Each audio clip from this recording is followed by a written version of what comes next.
and then to kind of give a little bit of a spiritual framework in which we do ministry and how we really engage students, and kind of what, in a certain sense, what we invite them into, which hopefully, kind of my hope for that is that that's not just something for college students, but that's something for each one of us at the same time.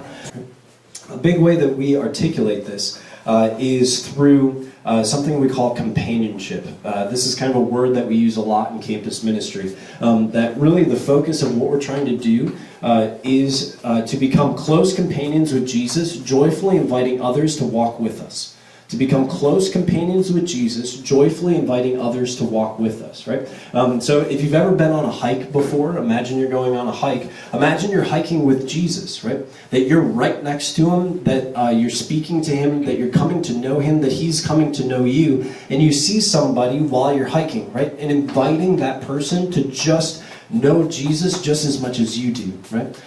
And so in this kind of articulation of being a companion with Jesus, but also a companion with others, joyful invitation to have that relationship within this context of community, right? One of the kind of big ways that we're doing all of this that I've just articulated on college campuses is through our missionary program. This was about 5 years ago. We got kind of this idea to actually invite recent college graduates to become missionaries on our college campuses, right? Usually when we think of missionary, we think into the developing world, right? And going to perhaps serve the poor somewhere, that sort of thing. But the reality is that our college campuses are just as much mission territory. Maybe not as much a physical poverty, but a spiritual poverty is, I mean, it's everywhere, right? And so what if we sent missionaries actually out onto our college campuses? And so we started what we call the Brew City Catholic Missionary Project.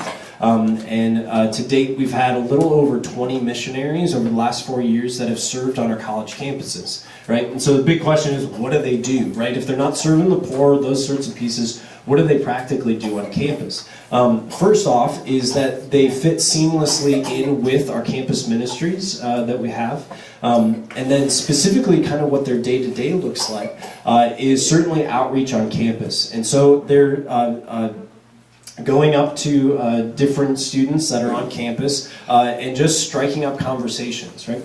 You'd be amazed at what happens with these conversations. We had a missionary 2 or 3 years ago that literally went up to a girl in the student center, struck up a conversation, says, "I want to buy you ice cream."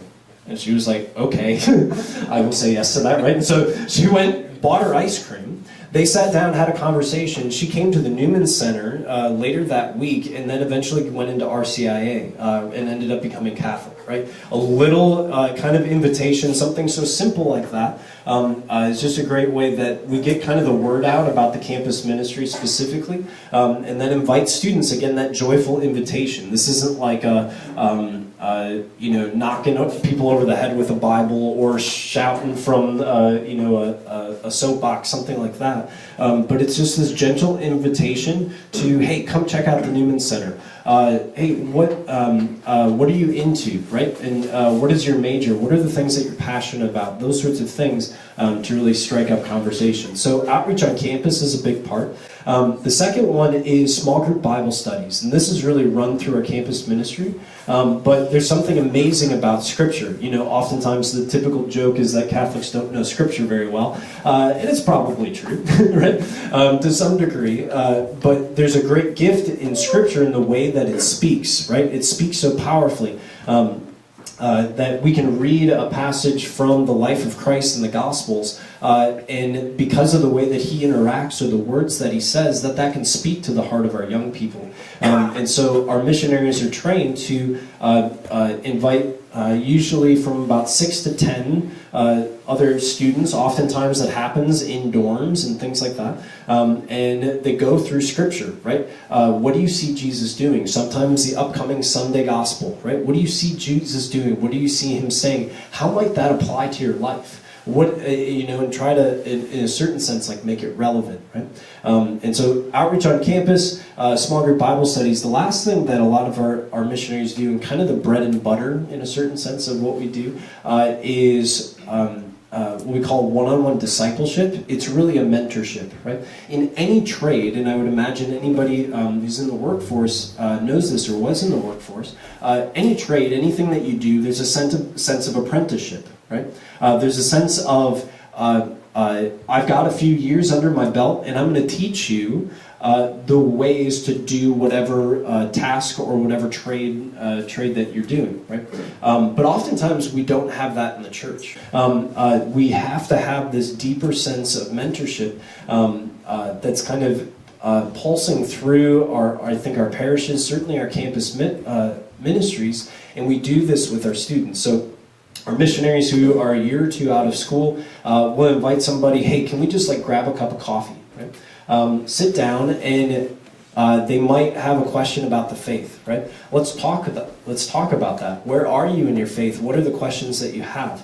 Do you know how to pray? Let me teach you a little bit how to do that, right? Do you know how to read scripture? Let's talk about that. What does that look like, right? All of this is within the context of the sacramental life of the church, right?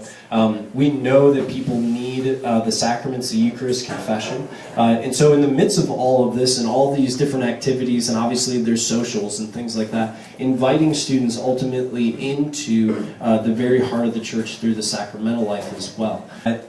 Nothing's perfect with young people and students. Everything's always a little bit messy. But I think it's been so beautiful, at least in my short 5 years of doing campus ministry, to kind of see the Lord open up all these different doors with our young people, and seeing them respond to the faith. It gives me so much hope to know that even in the midst of sometimes the difficulties we see in our culture and in our world and the way that people respond to faith sometimes, there is so much hope.